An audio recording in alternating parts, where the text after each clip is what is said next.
us. We are going to hang out for just a minute to make sure that everyone can join and get settled in. So make sure to grab a snack, maybe a beverage.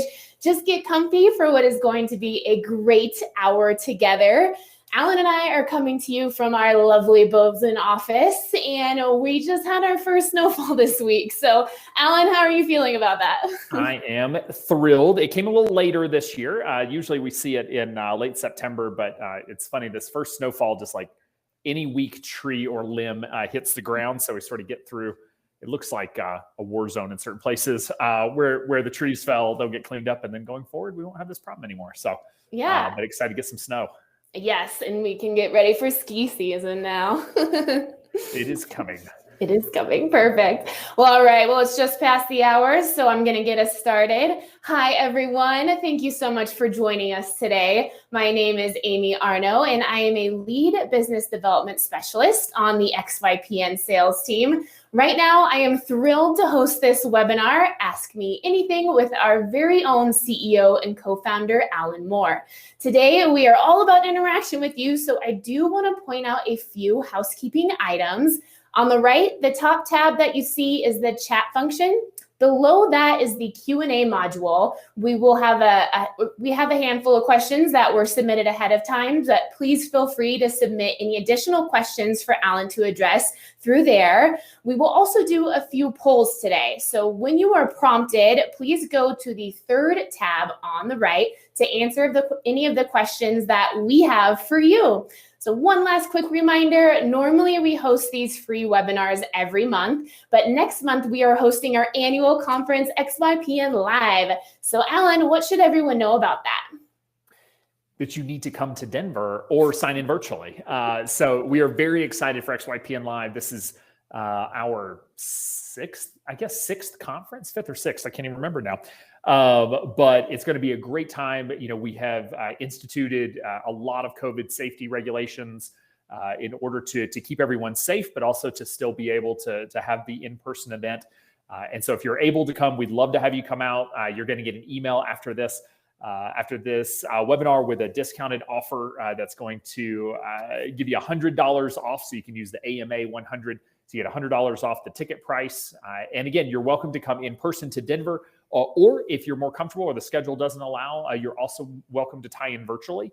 I'll say this is not a half-assed virtual event. We really designed this so that the virtual event is as great as can be, as good as the in-person if we can make it that. Quite frankly, we didn't know if we were going to be able to have the in-person event, so we really focused on being sure the virtual experience was something that we were proud of. So this is not some bolt-on. It's really sort of two simultaneous conferences happening at once. So we'd love to have you come out. You know, there's just a host of awesome presenters. We've got the full CE circuit.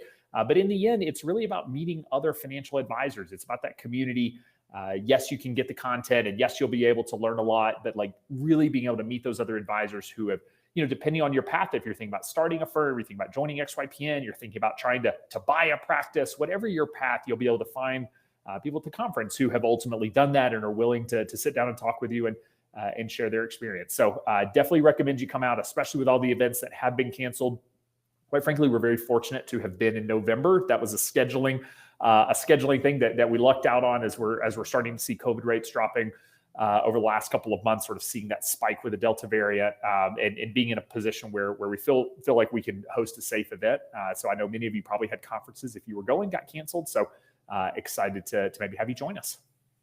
Perfect. Yeah, that's awesome. So we are going to start out with a couple of polls, right? I got the first one open just now. Yeah, so if you go over to the polls tab, first question is, just so I understand who you are and who all is here, it helps me to be able to sort of cater my answers and such. So if you just tell me a little bit, sort of who are you and sort of where are you at?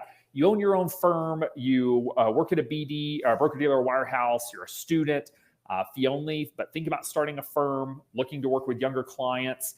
So if you'll go over, again, third tab down, if you'll go over to the poll, and we'll leave that open for just a minute and be able to answer questions here, or give you time to answer that question. Again, it just gives me a sense of sort of who I'm talking to. We have one vote so far, so I know it's open at least. So yeah, again, if you don't mind, just third tab down on the right, sort of a poll there. There we go. Now it's starting to click up. May have just taken a minute for my screen to update.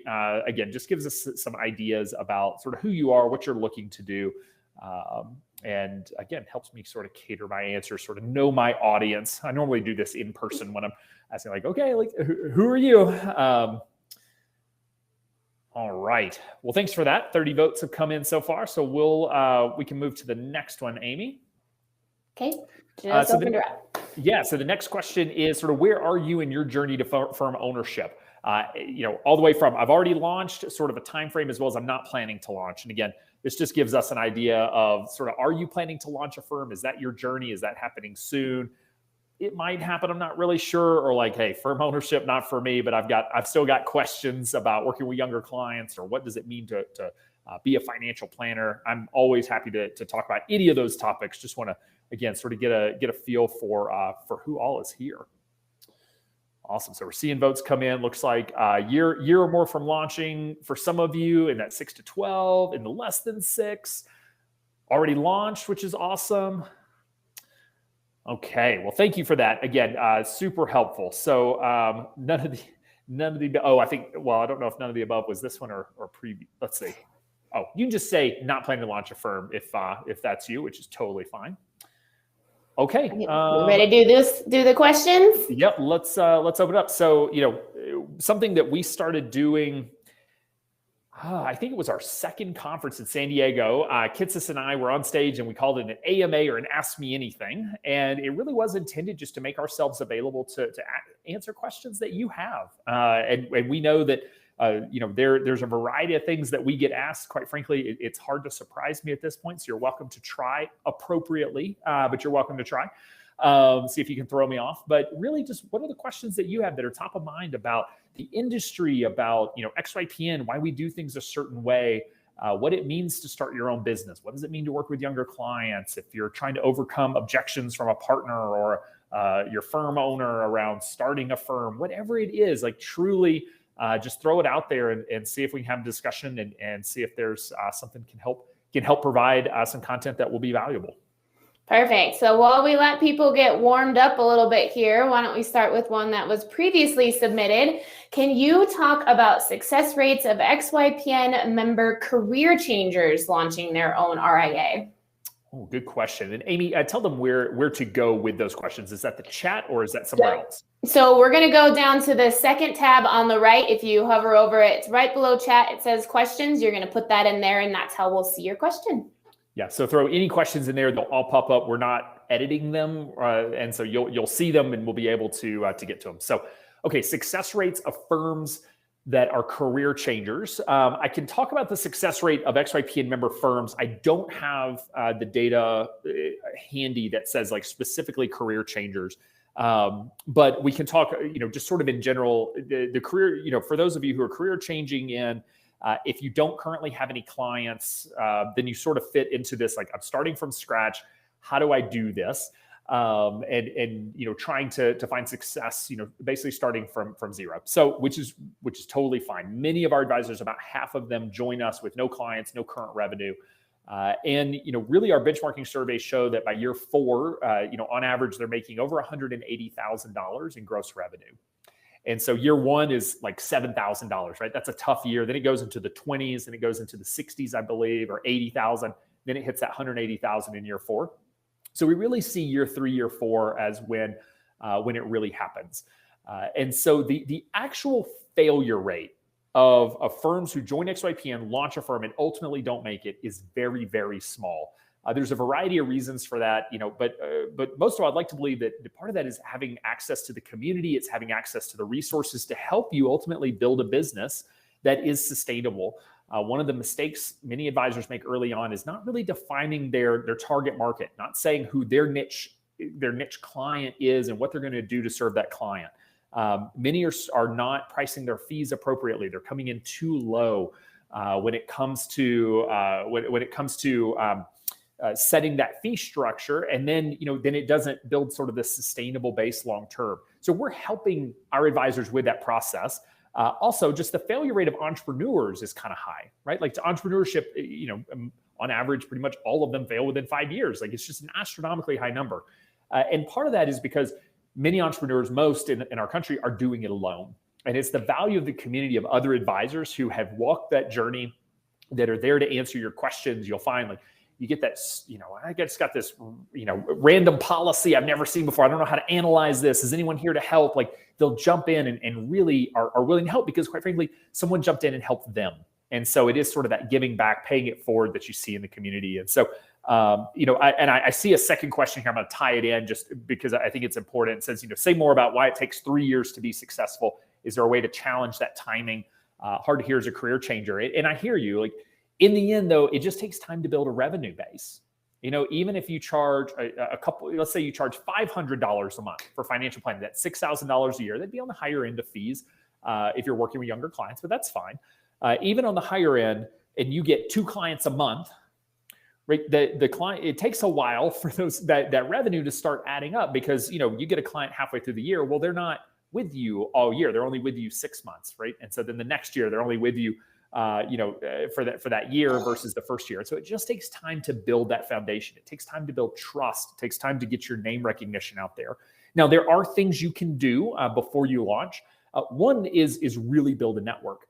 And for those of you who are not launched yet, who are thinking about launching a financial planning firm, I would say the most important thing is start to build a network and a sort of a marketing profile inside of that niche market, right? And if you say, Alan, I work with individuals and families and women and business owners, like, it's too broad. How do you network with them, right? But if you say, hey, I specifically work with, come up with a niche. Sorry, off the top of my head, hey, I'm working with recently divorced women and who are going through the process of becoming financially independent for the first time. Well, then who you're going to talk to and who you're going to market to and how you're going to build that center of influence, that's a big deal, right? But it's a lot easier to do once you know it. And so then you go to all the divorce attorneys in your area and you go to the divorce support groups and you talk to, maybe you get your CDFA as a designation. Like, there's so many of these things that you can do to really build that credibility that will help that process. Because in the end, failure rates are usually driven by personal expenses, not business expenses. Right? That's the final point I'll make here is that get your personal financial house in order. It's the mortgage payment that'll kill you. It's not the business. In the end, running a financial planning firm is just not that expensive.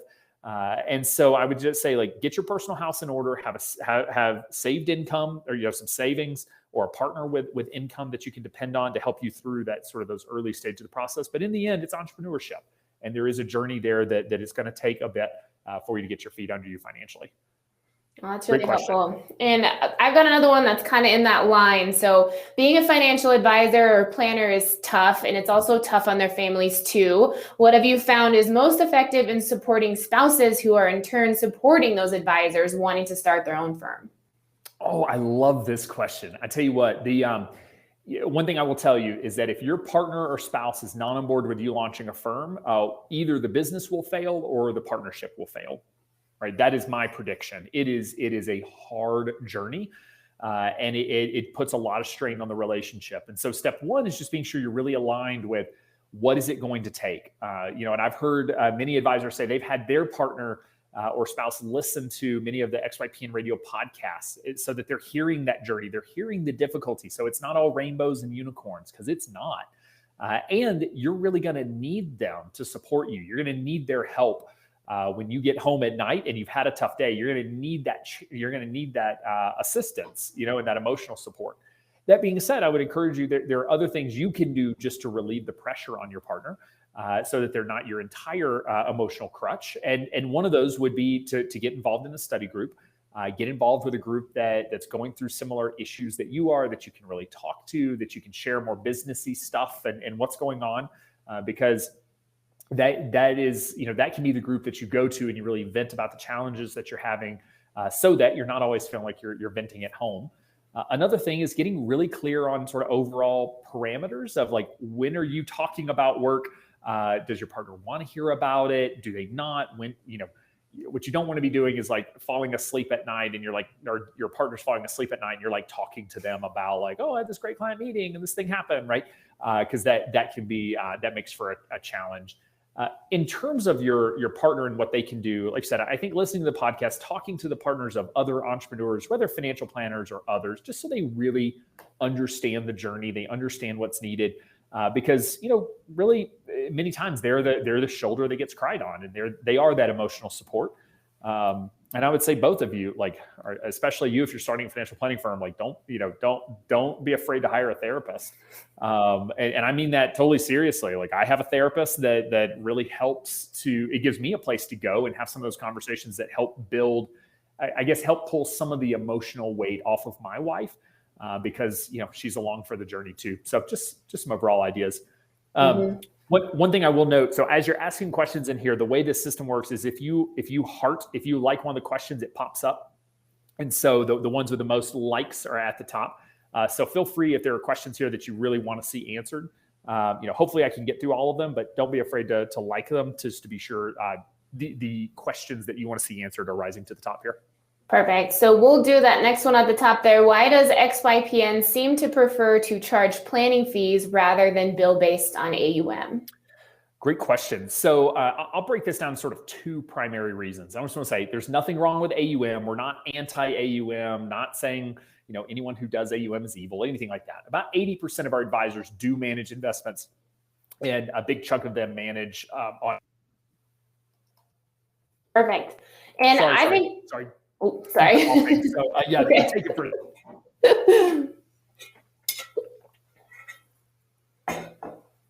Sorry, got something in my throat and does not want to. I apologize. Amy, take over for a second. I apologize. Yeah. I'll be right. No, absolutely. We will take a commercial break. Actually, you know what we'll do, Alan, while you're recovering there, is why don't I open the next poll? So we will talk about, excuse me while I get a scroll down. So I'm going to ask next, and I'll make this live here. Just a second, everyone.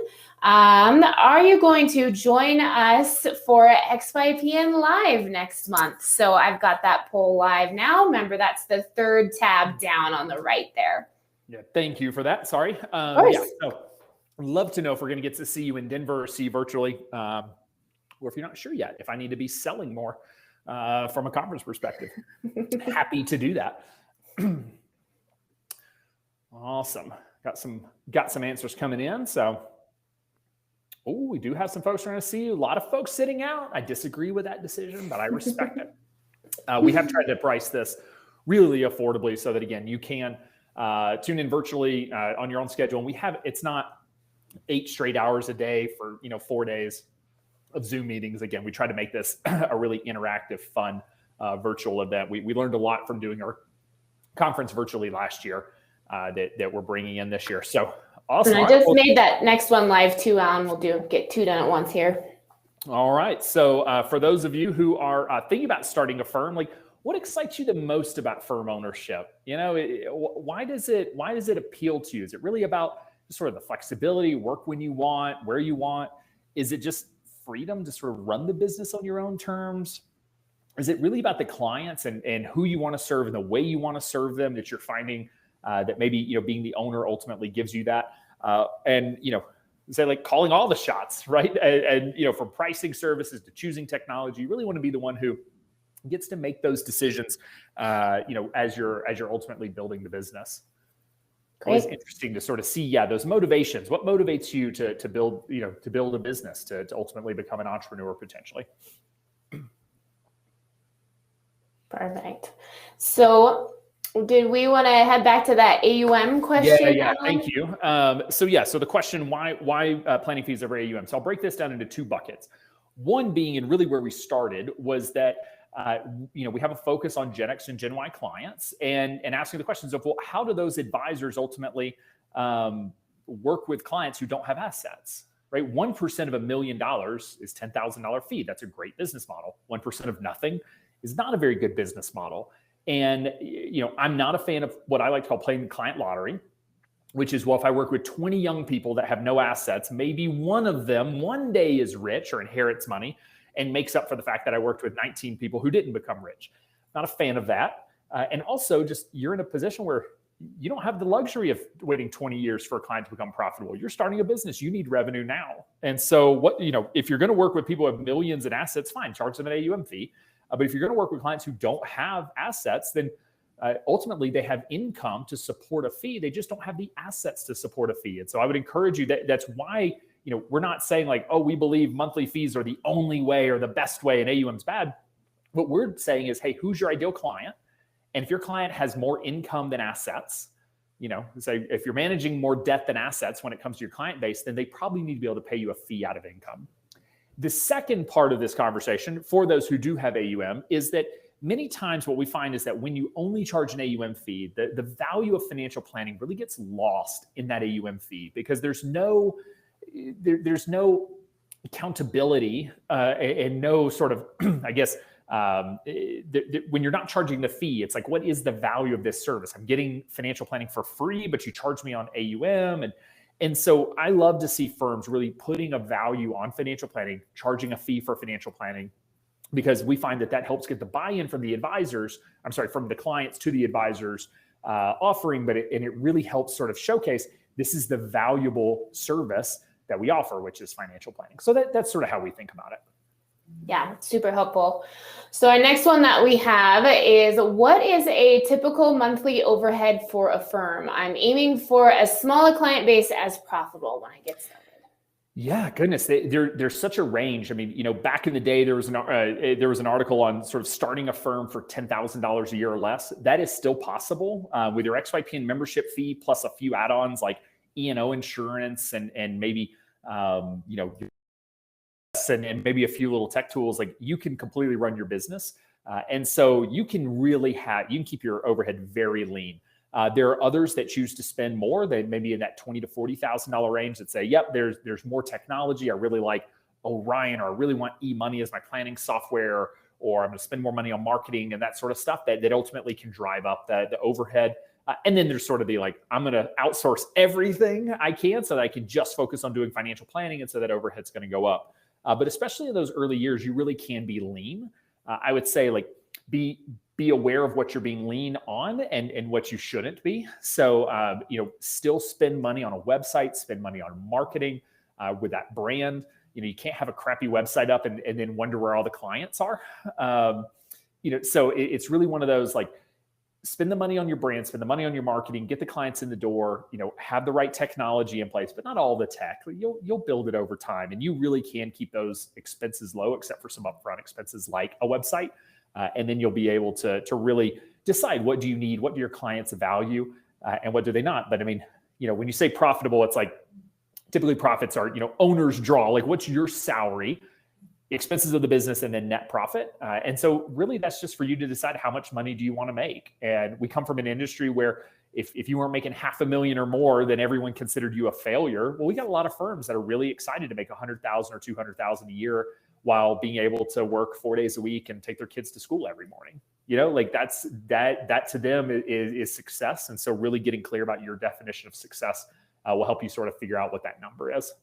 Yeah, and we do have that great first year budget worksheet, which I'm sure we can put in the chat here in a minute. So next question for you, Alan, any strategies to build a client base quicker while staying within a niche? Yeah, this is so, this can be a difficult question only because it's like, well, what's your niche? Again, if you tell me, hey, I'm going to build a business with individuals and families, it's like, well, I don't know who those people are. Or I know them, but I don't know how to market to them. If you tell me something really specific, and I'll go back to that original, well, I don't know, Amy, give me a niche. I'm not going to come up with it. You just give me one and I'll see what I can do with it from a marketing perspective. I just saw one on the Facebook group of someone that is going to specialize in tattoo artists. Tattoo artists, interesting. So tattoo artists is a difficult one. Sometimes when it's a profession. No, and also I don't have any tattoos at this time, so I'm trying to think what's unique about tattoo artists. One thing I would say is that, and I'm gonna, again, I'm not in the tattoo world, so forgive me if I make any generalized statements that are not accurate. But ultimately, I can imagine, I see most tattoo artists, they are inked up, right? They've got sleeves, it's on their neck, maybe it's on their face. They're not typically walking into a financial planning firm of a bunch of 60-year-old men in suits and ties, right? Like that, what do they really know? In the end, they're artists. And so they tend to have lumpy cash flow, right? That cash flow is ultimately going up and down. So understanding the needs, understanding that if you're the old guy in a suit, then maybe you're not really connecting with those folks. But finding out like, where do tattoo artists hang out? That's not like, they don't just like sit in their own place by themselves, right? They're out in a community. I suspect there are conventions and conferences that they go to in order to buy new equipment, learn new techniques. And so finding out like, what are those apprentice programs that you can, how do you get involved there? Like, hey, to be a successful artist, you have to not only be an artist, you also have to be a business owner. And you have to be able to run the business and getting really focused there. And so, if that's your niche, then you got to go where they are. And who are their centers of influence? Who influences artists? Who are some of the more well-known artists out there that people are watching? That might be that might leverage social media. Like the rules are changing now. We can start using famous people in our marketing. We couldn't 6 months ago. And so like, yeah, are there influencers that you could partner with to get to talk about your services and your strategies there? And so you got to really think about your target market, because your marketing strategy will be completely different from every other advisor that's out there when you're really clear on who that ideal client profile is. No, that was great. So let's see our next one. Minus the certifications and experience requirements for the CFP, at what point do you know enough to launch? Or do you find that the community rallies around each other for complex situations? Such a good question.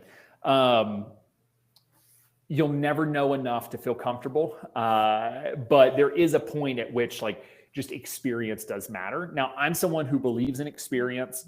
And so I encourage you, if you've never worked in a financial planning firm, I'll tell you, it is a harder road than if you have experience having worked in a firm. Now, sometimes bad experience is maybe worse than no experience, depending on where you've ended up. But trying to at least it's not just, let me take a step back. It's not just the technical knowledge. That's what you learn in the CFP program. You learn the technical knowledge of doing analysis on tax projections and doing analysis on retirement planning, estate planning, and you need umbrella insurance. And you don't need this other thing. That is not financial planning. Okay. That is just the science and the math of financial planning. Most of that a calculator online can spit out. What's the art of financial planning? Because this is definitely an art and science business. The art is really communicating the value of what you do to clients, being able to communicate what they need to be doing, hearing them, understanding their needs, and then helping connect what you do to what their needs are, and really encouraging them through that process. And then actually just having a defined planning process. And so I would say like the CFP is going to teach you the technical side. XYPN can give you, we have a planning process program that you can use, and it gives templated workflows to walk you through the process of doing financial planning. You can then edit. But that art side, that's the part where you need to build confidence, right? It may not even necessarily be experience, it's confidence and learning. And that does typically come from experience. Now, some people, I'm one who throw me into the deep end and I'm confident I'll figure it out. Others are more like coming from the shallow end. In the end, we both end up in the middle of the pool. We just got it, and we just ended up there in different ways. And so some of that is knowing yourself, because if you lack confidence, clients can feel it. I mean, literally, like when there's fear, when you're afraid, clients can actually smell it. And I don't mean to be gross about it, but like the pheromones, like they can literally, like they can sense it, even though they can't literally smell it. That's how they're sensing it. And so you got to be careful when you're afraid of what you're doing. And so the way you do that is you build confidence. And, we have a sales coach here, BB Webb, who does a program every month. And part of what her program is when it comes to sales is just role play and getting you to tell her your fees and getting you to tell her your value proposition and for her to give you feedback. And so just that interactive process, those are the things that you can do. I will say for the really complex technical stuff, like, yeah, that's what the community's for. If it's a tax question, that's what we have an in-house accounting team now and in-house CPAs that are providing some of that support. Like you'll get the technical questions answered. It's about whether or not you can really, communicate the value of planning and help your clients ultimately make good decisions. Yeah, great. Should we take a quick poll break here, Alan? I'm going to make our next one live here. So we have two more. Just curious if there's anything about firm ownership that you're dreading. Like, what's your biggest fear when it comes to starting a firm? So again, go down to that third tab. And so we have compliance, just the responsibility of building a client base. If you've never done business development, just fear of failure, right? It's scary that to put yourself out there and to say, I'm going to do this thing, and then maybe it doesn't work and people will know. The loneliness of doing it alone, that you may not have coworkers that can pitch in, or an established firm process to follow, or quite frankly, just the flip side of one of the questions we asked earlier is like having to actually make all the decisions. There's no one else to make any of these decisions. So there's some pressure that comes with that. So yeah, what is it like? I guess if you think about firm ownership, like what do you dread the most? Like what's your biggest fear here that may ultimately impact whether or not you make the decision to do that? Yeah, we're seeing a lot in the compliance. That is very common, I'll say. That's the number one fear that we see, followed closely by, quite frankly, sales and marketing of having to go out and get clients. Because many of us, myself included, I had always worked as an advisor. I felt confident in my ability to do advising. I'd never actually gone out and gotten clients. I didn't know how to do that. And so I had to figure that out. I also had to figure out compliance because I wasn't I had never been a CCO or even a compliance associate. So awesome. Thanks for that. And then looks like our last, let's hold off on this last one. Yep. We'll save one more. So we'll go back to our questions. Great. Again, if you like it, it'll pop up to the top. The more likes, the higher it goes. What would your advice be for someone who is starting a financial planning firm on a part-time basis? Yeah. So there are two ways to answer, or two ways to think about a firm on a part-time basis. One is I have a full-time job and I'm starting a firm on the side. Or I'm starting a firm, but I'm also going to have a side gig. The former, when we say I have a full-time job, I'm going to start a firm on the side, we do see those firm owners struggle. And the reason is, in the end, you've got a full-time job, it's your focus, and you're getting pulled in two different directions, but your commitment is to that job, and it's hard to get enough time and energy to go do the work. You're probably only able to work nights and weekends. Maybe that's when some of your clients can meet.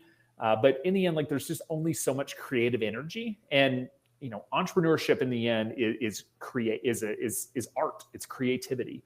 We think of business ownership as a science of like just, it's just math to sort of run a successful business. It's really not.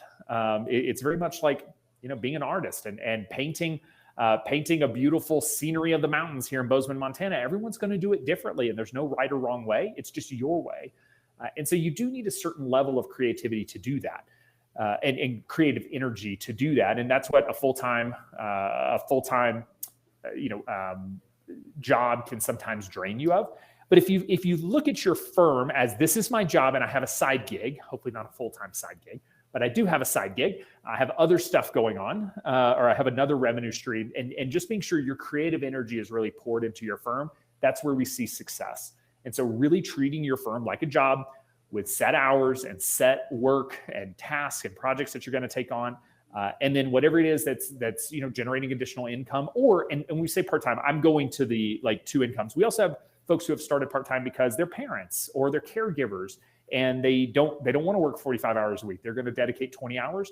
We do see success with those firms. It's just really about protecting that creative energy and being sure it's focused on the firm. So depending on your situation, my advice may be a little different. But I would think about, again, scheduling hours you're going to work, really prioritizing what needs to get done during that time.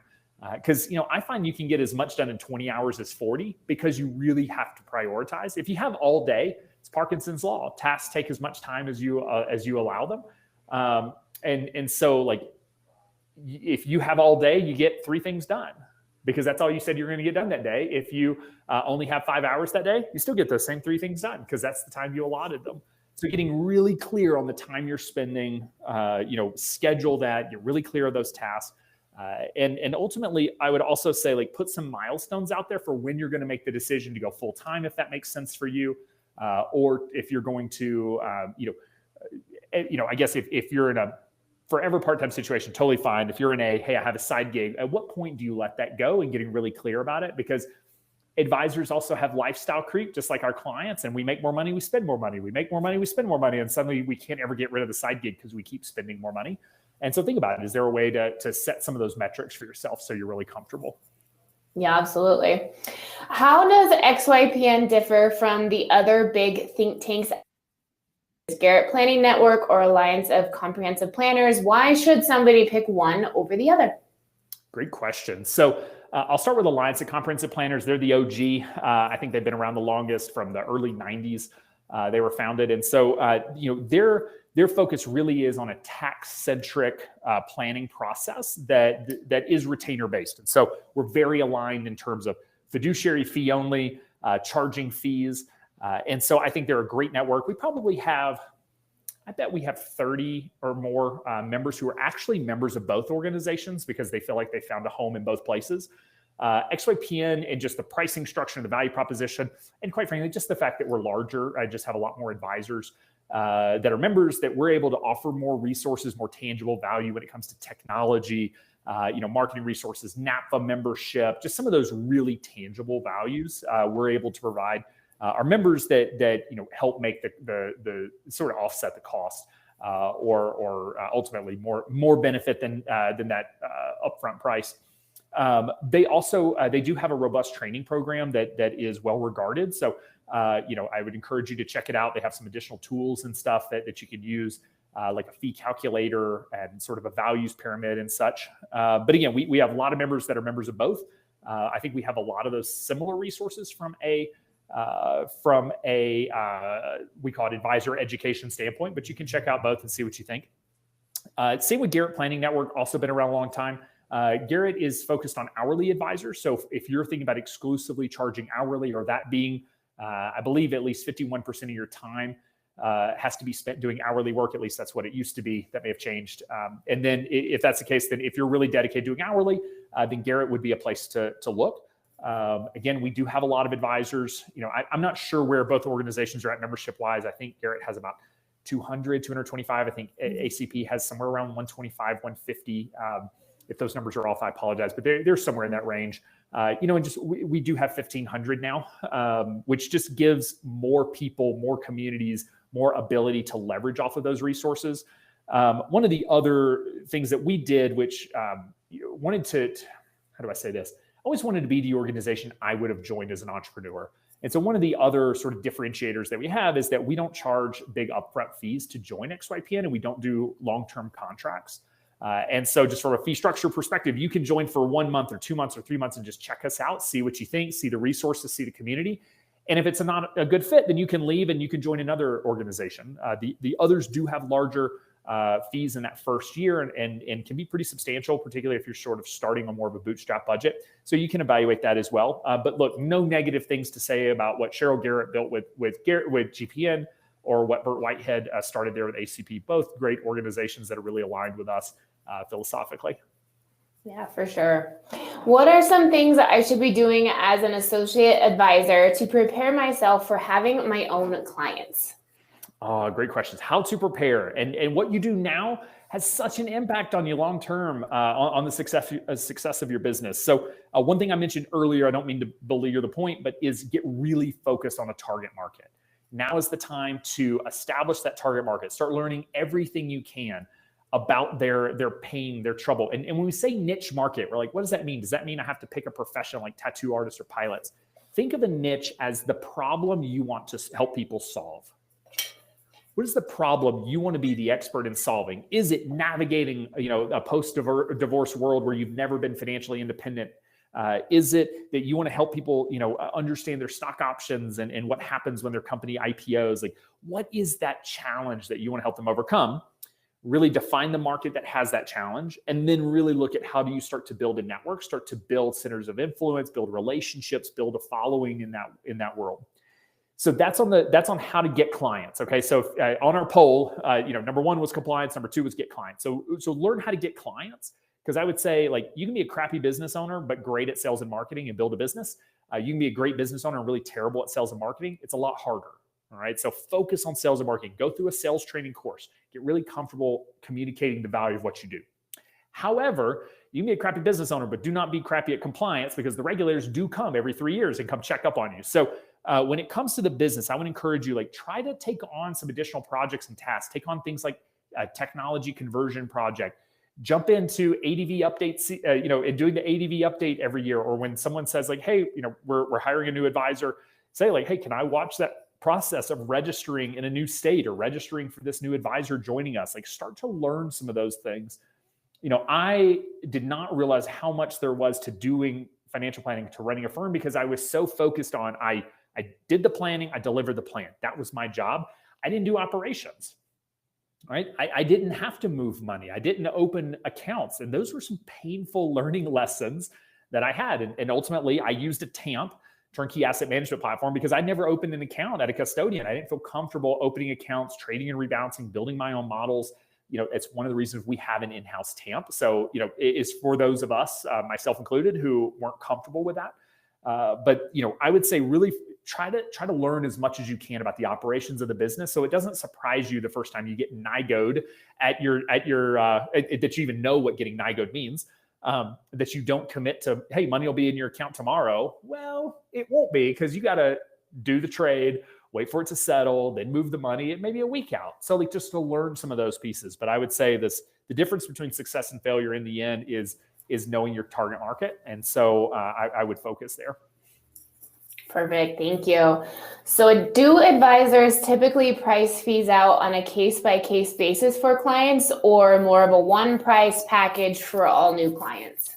Whether or not fees are different by client, and sort of that structure many times, again, comes back to how well defined their target market is. So if they're super, super narrow, it's easier to define a one size fits all service and fee model package. If you're broad, the more broad you are, the more broad your range is. Now, we have some advisors who charge flat monthly fees, $200 a month, $300 a month, whatever the number is, plus, an AUM fee. Some charge a different fee for individuals versus couples versus families. Some are flat fee for all clients.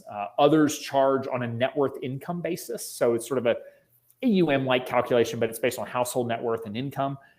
But which of those structures is right for your client really does depend on who they are, how you want to see those fees ultimately evolve over time, and also be thinking long-term and not just short-term. It's great to get the money in the door from day one, but you need to be sure you're building sort of a sustainable business model as well.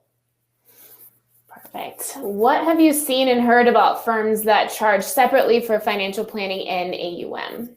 Yeah, this is very common. I think the majority of XYPN firms do this, and it just changes the conversation. It changes the conversation of, hey, this is what planning is. This is the value. This is the fee that we charge. This is what investment management is. This is the value of it. This is what we charge. And you'll see clients, attracted to one service or the other. That's how I ran my firm, and I found very quickly that I really didn't enjoy investment management only clients. Nothing wrong there. I don't want to talk about bond duration, right? I would have these clients say like, well, what do you think about the current bond rate? I'm like, I don't know. Like, I don't want to, I don't know what's happening in the S&P or the Dow or anything else. Like, it's not my passion. And so getting, some of that, you will sort of become clear on who you want to work with, the types of clients that are attracted to that ultimate, that service that you're offering. And so, yeah, I think it's very common. We're seeing advisors getting much more creative, sometimes too creative with fee structures, but getting a little more creative, allowing them to use their fee structure to sort of differentiate themselves in the marketplace from other advisors. And there's nothing wrong with that. Great. Do you have a sense on the size of AUMs of XYPN advisors' clients? Mm-hmm. Any ranges there? Yeah, I mean, again, every advisor is different. I think on the last report I saw from TD Ameritrade, the average, because we have a relationship there, we don't get individual numbers. We just get sort of an aggregate. And if I'm remembering right, like the average household was 150 or 200,000 in AUM, but there's a wide range, in the millions down to the tens of thousands. So a couple 100,000 in AUM was what we saw there. Every advisory firm, though, is going to be very different. But I mean, it makes sense, right? The median age of an XYPN member is 40. Therefore, their client median age is around 40. And so they are in that, like, they've got 100 or 150,000 saved in the 401k. They change jobs, they roll it into an IRA, and then they start growing from there. But again, that's AUM that's sitting at the custodian. They're, especially when you're working with younger clients, their clients will have a lot of their net worth tied up in 401ks and house equity and other. And so that's certainly not their entire net worth. Perfect. Thanks, Alan. Do you have any recommendations for how you structure financially, contractually taking on new advisors under you in your newly established RIA? The RIA umbrella. This is tough. This is actually something we've looked at offering at XYPN, and just the level of compliance oversight is pretty immense. Because in the end, if you bring an RIA, I mean, just think about this. If you bring an RIA in under your umbrella, you are responsible for their actions. Okay. If they go act a fool, it goes on your U4, all right, your broker check, it shows up on. And so you have to be cognizant of that. And so, what I do see sometimes advisors do is they don't charge enough when they do that, but then they have all of these responsibilities that they can't just go use their own inflation rates, their own Social Security assumptions, their own technology, their own billing practices. You have to oversee all of that. And you have to have policies that say what they can do, but not only what are they allowed to do, but that you actually checked in and verified they were doing what they said they were doing. So there's a sort of a whole process that you've got to go through. And so be sure you're pricing it so that you can actually financially afford to provide that oversight, because you're probably going to end up with someone who does compliance, someone who does trading if you manage investments in-house, that sort of thing. And then contractually, again, it's you have to just figure out, who owns the clients. If they bring them in, can they leave with those clients? I would suspect if they're talking to you, they want to be able to take those clients with them. And so getting really clear about what that process is, being sure it's all contractual and that you agree is really important. Yeah, that makes so much sense. Like you, I have never had to get clients. What sales marketing courses do you recommend? Yeah, so this is something, if you're a member of XYPN, we do have marketing courses around content and social strategy and that social media strategy, that sort of thing. We also have a sales training program that you can go through that's included in membership. If you're not a member or not interested in joining, there are others. My original sales coach, her name was Nancy Blakey with Sales Pro Insider. I believe that's the website, salesproinsider.com, but it was called Genuine Sales. But that's a program that I really enjoyed. It was really about what they call relationship-based sales. Marketing is a little different just because sales is a process, right? People think of it as like you're born great at sales. Like, no, you're not. Sales is a process that you have to define the steps of the process and take people through that process every single time and actually do follow-ups and check-ins and all of that. Marketing is different because the marketing strategy is going to be very different depending on your skill set, your knowledge base, but also just who that target market is. I know myself, and quite frankly, if you dropped me in a room of 400 advisors who were thinking about launching a firm and joining XYPN, I could manage to get out of that room without a single bit of contact information. Okay, I am awful at working a room. I am like the world's worst at working a room. Put me in a room with one person, and I will sell them. Okay, that one-on-one relationship, that one-on-one conversation is where I'm at my best. And so I learned that early on, and so that's why I really focused on centers of influence. So early on, I did not have a niche. I learned a lot. I would do things very differently now if I was starting my own firm. But I would just go talk to the advisors with $1 million asset minimums and just say, hey, when you get a client that doesn't meet your minimum, send them my way. They don't want to tell them, oh, I'm sorry, you're too poor to work with me. But that's essentially what they're saying when you don't have $1 million. And so like, hey, just send them my way. And I got a lot of amazing clients, that had 300,000 or 400,000 assets. They make a couple $100,000 a year, like perfect for my firm. But I knew that was where I was better. And so it just sort of depends on, again, who's your target market? What's that marketing strategy? But you can learn marketing. I mean, in the end, I'm also a believer in content marketing. And again, I'm not a great writer, so I've hired writers in the past, editors to help me sound better when I do write something. I find I'm better in this format, either live video or podcast. I'm better in that format than I am writing. I'm just not a skilled writer. And so really being clear about, how are people ultimately trying to engage with you? Where's that where are they looking for that content? Where are they asking the questions about that pain point that you help them solve? And be sure you're putting the answers wherever it is that they're asking those questions, whether that's with the center of influence, whether that's on Google, whether that's on YouTube, that sort of thing. Great. That's so helpful. You want to do that last poll, Alan? Yeah, let's grab one more poll and then we'll finish out. We'll try to rapid fire some questions. Great. Okay, third tab down, polls. Last question is, do you have a niche? We like to say #rich is in the niches. But, absolutely, always knew that, does any client who will pay me count? It does not, but you're welcome to put that. Kind of, sort of like have a general direction that you're thinking about. And what is a niche, or is it niche? Who knows? The only word that rhymes with niche is quiche, which is why we can't pronounce it that way, even though people are constantly telling me I'm pronouncing it wrong, but that's fine. Kind of, sort of is very common. So don't be afraid. Don't be embarrassed if that's who you are. We'll be releasing our most recent benchmarking study here at the beginning of the month at our conference, I believe. But what we're finding is that, historically the data it leaned niche versus non-niche. It is leaning even heavier niche than it has in the past. Michael and I joke sometimes it looks like we're starting to make up the data because it's just really supporting what we say. I promise we are not. We have a third party that does all of this. But we're seeing niche firms are making more money. They're growing faster. They have higher client retention. Like all the metrics do have that niche. But I know also it's sort of like, but how do you do that? So, lots of questions to be answered there, but good to know sort of where folks are at, that you're thinking about it. It's something that you're interested in, but maybe not quite sure how to get there. Absolutely. What's your advice on marketing expenses when trying to build a client base? Are gifts overrated or do they have their place? I think gifts have their place. I mean, I think, think about this though. When you're first starting out, in the end, it takes a couple of years for your clients to start referring you. Right? No one signs up for I shouldn't say no one. Most people do not sign up for your service and refer you the next day. It takes time to build trust. And so, yes, you're welcome to do client gifts and appreciation gifts, that sort of thing. But really be thinking, if you're trying to market and build a client base, be thinking about the marketing strategies that aren't necessarily with your current clients. Yes, you should be talking to current clients, providing a great service. But in the end, if you provide a great service, they will tell their friends about you. Particularly, again, I'm sorry to keep going back to it, but particularly if you have a really well-defined niche market, because then they know the people who you want to serve, who you're the best at serving, and they're going to hear that pain point and send clients to you. And so just getting really clear there, and then, spend money on marketing and test things. When I first started out, I put an ad in the local, I was in Milwaukee, a large Catholic population. So I put an ad in the back of the weekly Catholic bulletin just to see, does that work? I did videos. I went to events. I did all the things, and I sort of found what worked and what didn't work, and did some testing. Now, again, I was very high level with I did not have a niche market. It was individuals and families. So when I say that, I'm making fun of myself.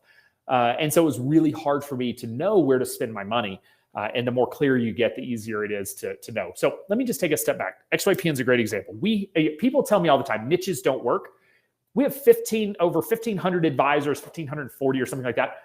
And we are in a really well-defined niche, right? You have to be fee only, you have to be a fiduciary, focused on younger clients, offering fee for service.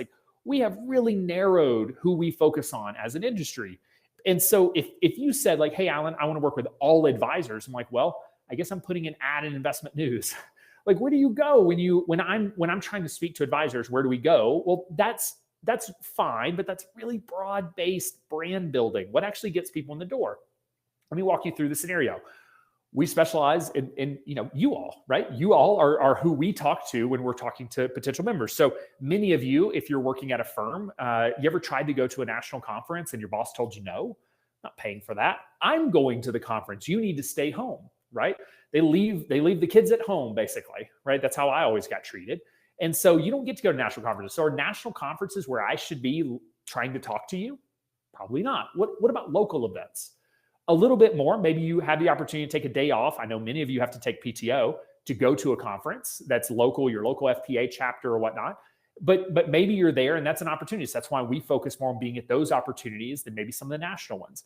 But what's even better is the evening before, we may host an event for all of you to come out and come hang out at 7 p.m. the night before, 6 o'clock after you get off work, because in the end, then your boss can't tell you no.